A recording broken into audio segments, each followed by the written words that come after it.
នេះទេសភាពវត្តនៅ Maryland ថ្ងៃចូលឆ្នាំទី2នេះនិយាយទៅអត់សូវមានមនុស្សច្រើនដូចថ្ងៃទី1ទេតែថ្ងៃទី1ខ្ញុំអត់បានមកទេហើយនេះទេសភាពស្អាតប្លែកខុសពីធម្មតាថ្ងៃអាទិត្យនេះមានរបាំមានចម្រៀងមានរបាំចំថ្ងៃអាទិត្យបងប្អូនទាំងអស់គ្នាអញ្ជើញមកចូលរួម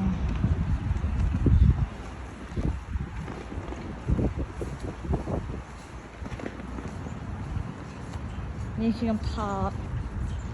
ឲ្យមើលទាំងអស់តាន់ស្ងាត់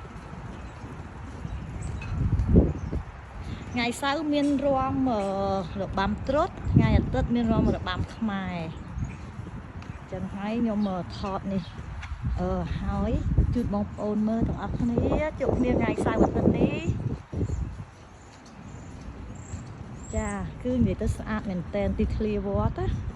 និយាយទៅខ្ញុំចង់ឲ្យវត្តខ្ញុំបានស្អាតចឹងណាឥឡូវខ្ញុំអត់បានមកជួយទេនិយាយទៅខ្ញុំអត់បានមកជួយទេនេះគឺលោកនឹងញាតិញោមបងប្អូនគាត់បានជួយធ្វើអស់ហ្នឹងណាតែសម្រាប់ខ្ញុំអត់បានមកជួយវត្តទេព្រោះខ្ញុំរវល់អញ្ចឹងនេះមើលទេសភាពចាផ្កាស្អាតណាស់ចាមានកន្លែងថតរូបច្រើនជាងពីមុន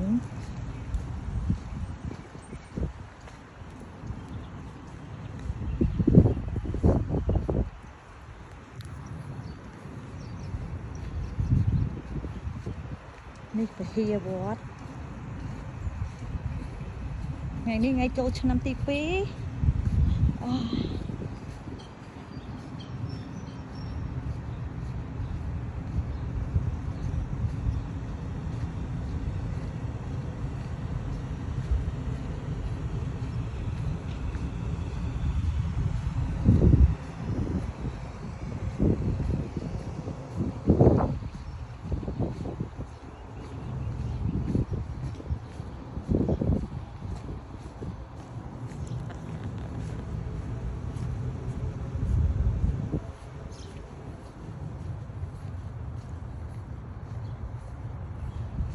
ទេសភាពវត្តនិយាយទៅ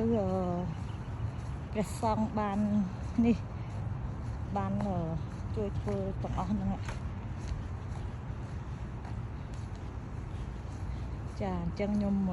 ថតឲ្យបងប្អូនមើលបងប្អូនចាំអញ្ជើញមកលេងថ្ងៃសៅរ៍អាទិត្យនេះកុំភ្លេច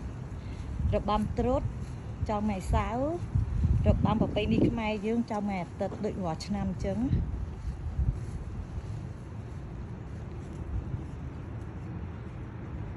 ពួកអីនៅនេះថ្ងៃធម្មតាអ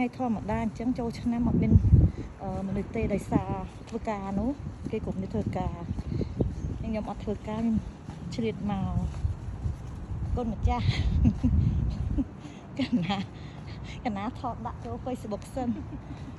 មកអត់បានថតដល់កូនម្ចាស់អញ្ចឹងទៅឲ្យក្រែងលោមានមិត្តភ័ក្តិគាត់ឃើញគាត់មកលេងថ្ងៃសៅរ៍អាទិត្យហ្នឹងណាកណាហើយកណាអត់បានជួយទេកូនម្ចាស់អើយចិត្តចង់ណាប៉ុន្តែអត់មានពេលថ្ងៃហ្នឹងអាចៅត្រូវទៅហាត់អីទៀតទេ